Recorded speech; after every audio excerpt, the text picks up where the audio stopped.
What's happening, y'all? Welcome back. So, I'm about to do 2 gigs in a row with Spirit of the Bear, and about 2 hours into a 3-hour drive, I've listened to my 2 least popular but some of my favorite 80s albums, which are Power Windows by Rush and also Fly on the Wall by AC/DC.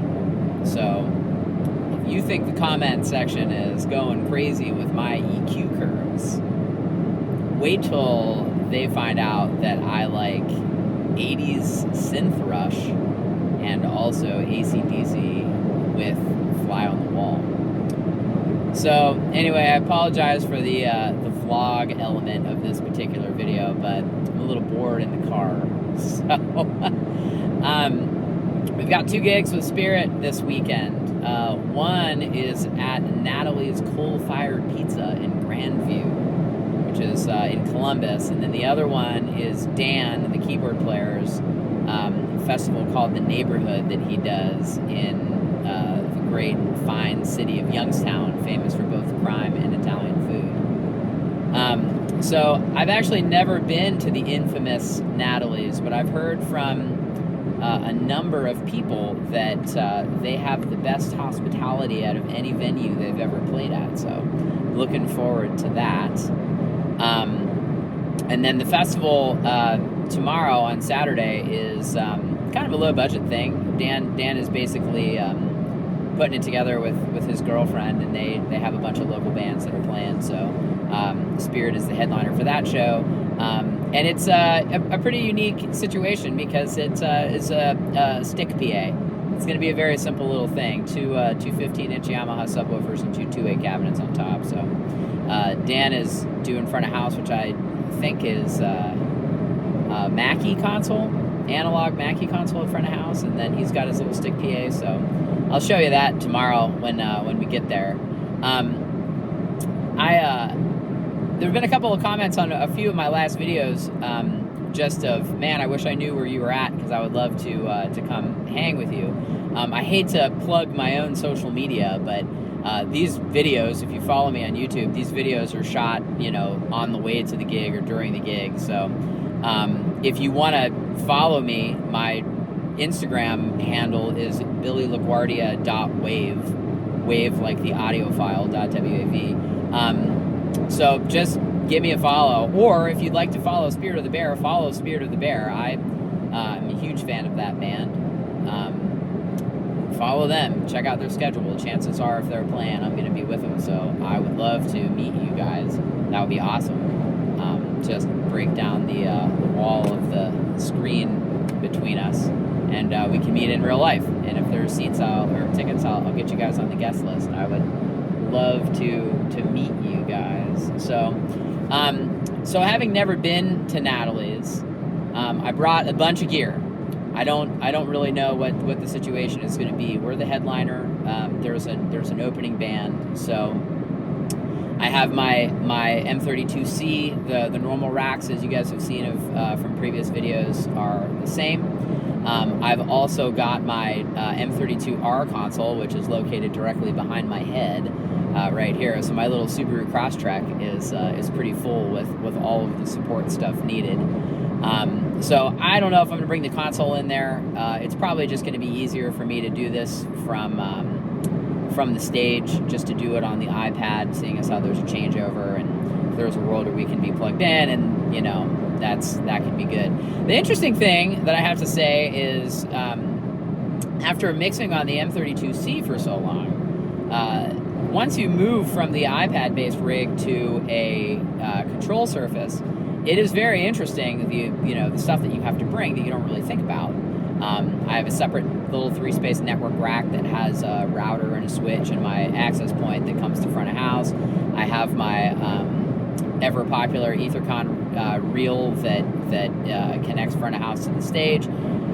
So, and then once you get there, you have to find a table, and you got to have real estate and all this other kind of stuff to get the console in there. And I know what you're thinking. I'm going to open up a can of worms. Ready? Comment section. Billy, why don't you just get a flip case? Or why doesn't LM make a flip case? And anybody that follows LM knows that I'm always down to get weird, and that's one of those things that I really can't stand. I'm terrified of that design. I certainly understand the merits of it, but it kind of terrifies me. So if you're interested in having a discussion on that, I would gladly make a video for more road case specific stuff, the flip case stuff in general, if you have any questions. But yeah, it's kind of interesting for me of when or not to, or when to or when not to use the M32R. So anyway, sorry for yakking at you so long. Again, just talking to you guys like you're my old friends at this point. Anyway, I will see you guys at Natalie's, and I'll show you what we end up doing. So let's go check it out.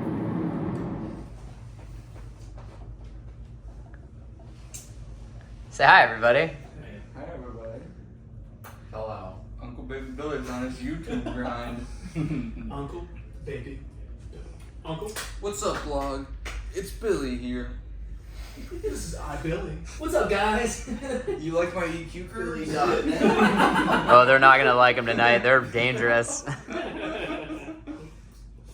Yeah, not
Hey y'all, so that was the Natalie show. I really didn't have a chance between sound check and the show to show you guys the EQ, but man, my God, that was defying some of the laws of physics with that. One of the interesting things that I found about a lot of these club shows that we're doing is that the PA is very, very close to downstage center. So James, our singer, I have him on a Beta 58, or excuse me, a Beta 57, as just my way of getting the most directional vocal rejection that I possibly can. You know, it's a super cardioid mic. It's a very narrow pickup pattern. It just seems like that is the best chance. And actually, that's a desert island mic for me. So if any of you are searching for a really good vocal mic, the Beta 57 is one of my all-time favorites. But I really just had a hard time with stage bleed last night and just the proximity of the speakers, the main PA speakers, in relation to the lead vocal. So that PA was a feedback machine last night. So that was really tricky, just to get that going. And another interesting thing about that room is there was a lot of bass modes in there. So, you know, the subs were under the stage, typical fixed club kind of install thing. So just getting the bass to sit right in that room, it went from being everything is fine until, you know, everything is great, and then it's way too much. The other thing that I noticed is I was using my amphitheater show file, and it's like I had to back a lot of compression off. You know, it's kind of cool mixing on a big stage. It's like mixing in a studio. You know, you can get away with, you know, a lot of EQ that you couldn't normally get away with, you know, keeping a lot of high end in. And then also, you know, I can get pretty nasty with some bus compression that sounds really good. So that club, it was like everything wanted to feedback, and I was compressing everything way too much. So, you know, as the sound check and the show went on, I just found myself digging in harder into my EQs, which I know, comment section, it's crazy, right? I would have to go harder with EQs, but I did, and I found myself really backing off a lot of compression. I didn't end up using the console. It's just kind of in the way, so I did end up doing everything off the iPad last night. So I'm driving to Youngstown right now. I'm on 76 in Ohio, and as soon as I get to the venue in Youngstown, I'll show you the show file last night before we do sound check, just so you can get an idea of what we're up to. If I'm saying it's hacked, you know it's hacked. So anyway, that was the show. Hope you liked the videos. I thought it sounded okay. Everybody thought that the show sounded great. I got a bunch of compliments last night, but it's just me being a bit self-deprecating. But anyway, I'll catch you guys in Youngstown, and I'll show you the EQ file, or the show file from last night, and then we'll see what we end up with today. So stand by.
All right, so what'd you guys think of those?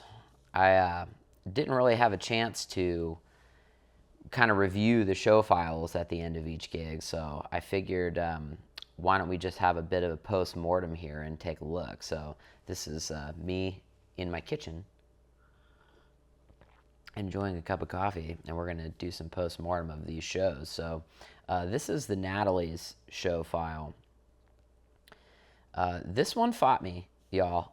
It's I can usually get spirited up and moving in about a song. They usually give me one song of a sound check after we do a line check, and this is what I had to do to my left right before it even got to the matrix. So there's my left right. Oops. Let's go to the matrix and look at that. Woof.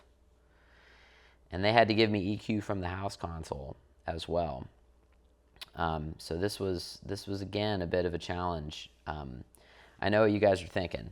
I can feel it. I've put enough of these videos out that I can feel what you're writing, or you're about to write, you keyboard warriors.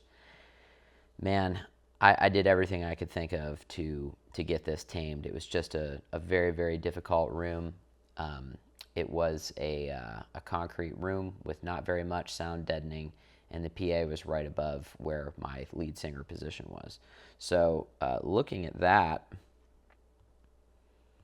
here's what we were up to with James's vocal that night. I mean, you can tell that there's not a lot going on in the high end up here because we've hacked it out of the PA. But a lot of problems in the 500 range, right around 2K. I mean, it was that was just crushing me in that room to get enough vocal before it wanted to feed back. You know, one of the challenges with my show that I think is often worth noting is that I try not to keep it any louder than 90 dB. You know, if I peak at 95, that's where I want my show to be. So I mix very, very quietly comparatively to other shows or to other engineers. We were the headliner at Natalie's, and you know, the house engineer, who was very good, her mix was just louder than mine. So a lot of the problems that I was dealing with, she kind of made up with overall volume, which is not bad. I mean, it was a very, very good sounding mix, and she was certainly very qualified and was a huge help and a great hang throughout the night. It just, we have two different styles of mixing. So let me run you through the channels here of what we used for this show. Here's the kick. So again, just looking at this, you know, it was very interesting. I think it was an EV PA in that room. They looked like D&B Y cabinets. I'm not sure. They looked like Y10s up in the air, but it's the EV equivalent to that. This is what I ended up doing on the kick. We used house mics for everything except on this one. I did bring my 91. She had an SE drum mic package, which was okay. They were fine. I mean, I've had a couple of people that were sort of raving about those mics, and I was interested to try them out, but they weren't really wowing me, if I could be completely honest with you. Now, that being said, it was in that one room on that one particular night, so take that all for what it's worth. So I'm opening up the kick drum a lot more. Actually, before we go into this, why don't we look at the subs? Yeah, I know. I used to carry a drive rack with me. I used to carry a Venue 360, and that allowed me to beat up PA systems a little bit more, especially with my crossover points. The only thing I don't like about the Midas console is the steepest filter it has is 24 dB per octave, and I feel that when you get into a 48 dB per octave, especially with the Linkwitz-Riley slope, you get a little bit firmer of a cut, and you don't have to go as judicious. But whatever they were doing to their subs in their house system, I had to do this. You know, I mean, again, I'm putting my system into 2 channels on their console, so I'm using all the house stuff that they've got going on. I try not to I try not to take that stuff off. Just as being a house engineer for a long time, it always annoyed me when people just came in and just messed with all my house stuff. So that's what the subs look like. So going back into the kick drum, And again, before you comment on the subs, what you're looking at is the low pass filter on the subs. That's why that's so judicious. Here's the kick. So I'm knocking out about 125 or so. That's where the bass wanted to ring, the bass guitar, not the bass frequency. Normal dip at around 250. I am boosting because I knocked so much of the high end out of the PA that I had to get that. And I do have a little Pultec thing going on, a little 50 hertz bump. Snare drum, again, this is one of those SE clip-on mics. Again, this one, I had to add more boost into it just because, which probably makes it flat, really, with the 2-bus EQ that's on there. Just because we're cutting so much high-end. Hi-hat, tom 1, again with the SE mic. Floor tom. We didn't use the overhead hat. We just did we did a hi-hat mic and a ride mic. Just a singular overhead. It was such a small room that we didn't really need it. I just wanted it for their ears. Bass, pretty standard. Actually, I kind of do bass like that all the time. Had to knock some problems out of the SPD pad. This is what the guitar looked like. Again, a lot of EQ. I usually try to keep that relatively flat, but again, it's just very bright, honky kind of sound in PA. We didn't use the DI. Nord was flat, just a high-pass filter. Synth is wide open like it normally is. Ethan was back with us that night, so just a high-pass filter on him. A little bit of 801K out of there. Jamie is a drum vocal. Sorry, internet is, I'm in my house network right now. It's a little slow. High-pass, low-pass. I usually low-pass drum vocal just to keep some of the cymbal bleed out of there. Dan vocal, keyboard vocal is that. And this is James, our lead singer, vocal. So that was it. That was a rough show. I thought it sounded all right. I feel like that was a classic example of one of those things where maybe just don't look at it, just listen to what it sounds like. But here, let's check out the neighborhood block party. All right, so this is the block party PA graph. Now, I know what you're thinking. Look at that. Just in case you guys think I go EQ crazy just to do it, look at this. Relatively flat, right? Pretty crazy, right? Using my ears. I can't believe it. So here's my PA matrix. So, I mean, it's cut up in the areas that I usually cut stuff up. So it's not crazy. But it was crazy. That was a little baby PA, two Yamaha two-way cabinets on the stage and two Yamaha 15 subs. Dan, the keyboard player, provided that PA that day. That was him and his girlfriend's festival that they did. And Dan mixed all the other bands other than Spirit, obviously, and he did it with a Yamaha MG24 console with no processing. He used the built-in reverb on the console and the channel EQ. God bless him for that. Subs, again. Now this was interesting. I mean, again, this is an awful hacked up sub EQ, but we were going into what we'll call prosumer subs, and I engaged the lowest low-pass filter that I could at 80 hertz, and they still were really boomy and really woofy, so this is what we had to do to tighten those up. Channels, let's see, kick drum. Yep, normal kick drum stuff. Little boost. We use the 91 on this, so that's relatively consistent from Friday night to Saturday night. Snare drum. This was an E604 clip-on. Hi-hat we didn't use. That was just too small of a stage. Tom 1, 604. Tom 2 is also 604. I did not use overheads for this show. The vocals were so close to the drums, you didn't really need them. Bass, you can. The interesting thing is night to night, you can kind of see where bass problems were happening. So this, what is this? I don't know, 11, 12K cut. This was noise that even a ground lift didn't fix, so that we got rid of that. You can see night to night where bass is problematic. Nate plays a Gibson Ripper with flat wounds on it and absolutely no high end whatsoever. So he has bit of a challenging bass tone to mix from a front of house standpoint. It's very, very centered around 100, and it is very difficult for me to get articulation out of that. So that's why I'm cutting up those bass frequencies so judiciously. So, you know, again, as a sound engineer, I try to be as transparent as humanly possible. I really don't want to mess with your tone all that bad. If you're happy with it, I'm happy with it. I'll figure out a way to make it work.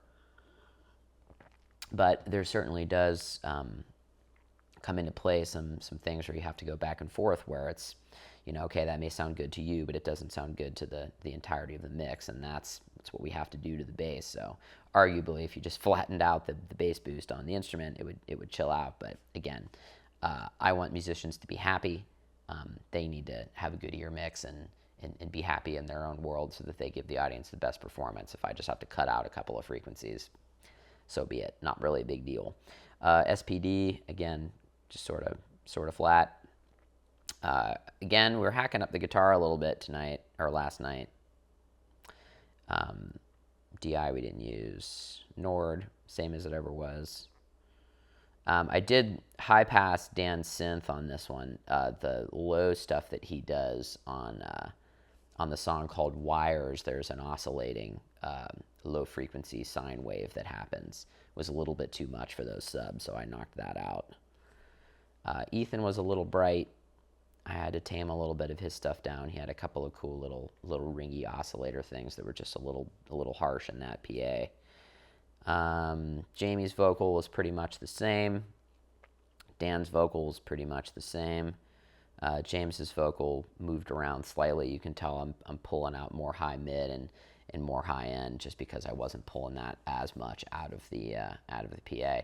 Which hilariously enough, Dan's club bar PA kind of thing that he had arguably sounded better than the installed rig at Natalie's. You know, granted we were outside, you know, but it was nice. Other than one of the speaker cabinets vibrating off of the stage midway through the set, and one of Dan's signal cables going bad, feeding the left half of the PA. So I haven't done a gig like that in a while. It took me by surprise that I had to make 2 on stage debuts for Spirit of the Bear that night in Youngstown, of lifting one of the speaker cabinets back on the stage, and the other one I had to swap one of his provided mic lines with one of mine, and it magically worked. It worked all day, and it just decided to stop working during Spirit. So again, that's what you do as a sound engineer. You make the show go on. So anyway, thanks for stopping by. Hope you guys enjoyed the gratuitous amount of EQ, and we'll catch you on the next one. See ya.